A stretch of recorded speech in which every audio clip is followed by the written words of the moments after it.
Tihei Mauri ora. Tui te whakapono, tui te tūmanako, tui te auraha, tui te hunga ora ki te hunga ora tihei Mauri ora. Ka nua te mi kia koutou, tēnā koutou, tēnā koutou, tēnā koutou katoa. Greetings to you all. My name is Stuart Nash and I welcome you to the 27th Asia Pacific Economic Cooperation Small and Medium Enterprises Ministerial Meeting. I'm very pleased to welcome you all virtually to this significant event in New Zealand's APEC host year. As Chair, let me begin by acknowledging the expertise and knowledge of my esteemed ministerial colleagues and senior officials from the 21st APEC member economies. I'd like to welcome our guests and observers from the APEC Business Advisory Council, or APEC, the Association of Southeast Asian Nations, the Pacific Islands Forum and the Pacific Economic Cooperation Council.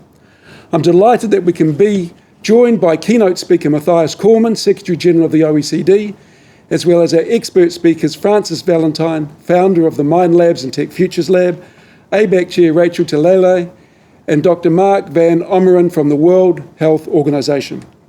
To you all, I welcome your advice and views as we strive to support greater SME resilience through the COVID-19 pandemic and drive an inclusive recovery which is sustainable, resilient, innovative, and digitally enabled. There has never been a more important time for us to gather here to discuss how we can better support our region's SMEs. Our economies are facing the greatest economic and health challenge of our lifetime. None appreciate this reality more so than our SMEs, for they are the powerhouses of our economies. They are the coffee shops and delivery services that unite neighbourhoods and communities. They are the innovative startups that drive the development of critical new technologies. They are the employers of over 60% of our region's workforce. And yet, they are the businesses suffering the most through this pandemic. The survival and resilience of our small businesses through this pandemic is critical to our sustainable economic recovery and maintaining the cohesion of our communities. While all of our economies have put in place unprecedented measures in support of our SMEs, as we've grappled with the impacts of COVID-19, our work is not yet complete. We must continue to work together and learn from each other to promote greater SME resilience as we continue our journey through the pandemic. I would like to express New Zealand's deepest condolences over the tragic loss of lives and to all those who are suffering from the impacts of COVID-19.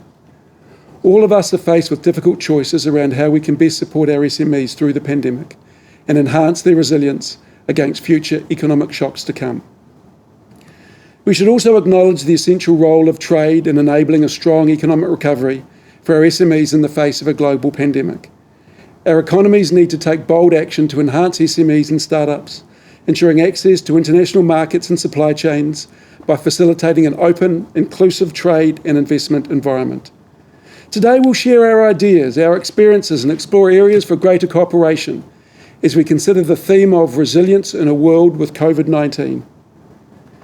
Since the initial outbreak of the pandemic in early 2020, New Zealand's approach has consistently been that a strong health response is the best economic response. We've also seen the importance of keeping the mental health and well-being of SME owners and operators in our sights, as the pandemic has intensified the stress factors of owning, operating and sustaining an SME in these challenging times. Today's discussion will focus on two key levers of SME resilience. They are first, digitisation as an enabler of effective recovery from economic shocks, and two, promoting inclusion and well-being for recovery. Rapid innovation in digital technologies have supported us to overcome many of the significant obstacles we've faced as a result of COVID-19, such as the restricted movement of goods and people. There are huge opportunities for APEC economies to enhance cooperation around adopting digital technologies and innovation to create more efficient and resilient futures for us all. Our recovery efforts need to deliver economic opportunity for all, including women, Indigenous peoples, and other already vulnerable groups. A greater focus on inclusive growth will open tremendous untapped economic potential. Building a resilient SME sector that engages in rebuilding our economies also needs to consider the well-being of our SME owners and operators. By reducing disparities and improving the well-being of SME owners, APEC economies can increase engagement and productivity and thus underpin economic stability and growth and enhance the well-being of our communities. Right now, we have the opportunity to create a more resilient future, one that puts the inclusive development of sustainable, resilient, digitally enabled and innovative SMEs at the fore. Together, we can build a more enabling environment for SMEs to innovate, to be environmentally sustainable, and to create new business models and practices that reflect our diverse populations. As we talk through these opportunities today, I encourage you to consider the ways in which we can continue to collaborate on these issues in the months and the years to come. Digitalisation, inclusion, and well-being are the key elements for supporting SME resilience through the COVID-19 pandemic and will help drive an inclusive recovery, which is sustainable, resilient, innovative, and digitally enabled. I look forward to the conversations we'll have on this today. Let's join together to reignite sustainable and inclusive growth, working together for the collective good. Ngā mihi nui, tēnā koutou katoa, and thank you.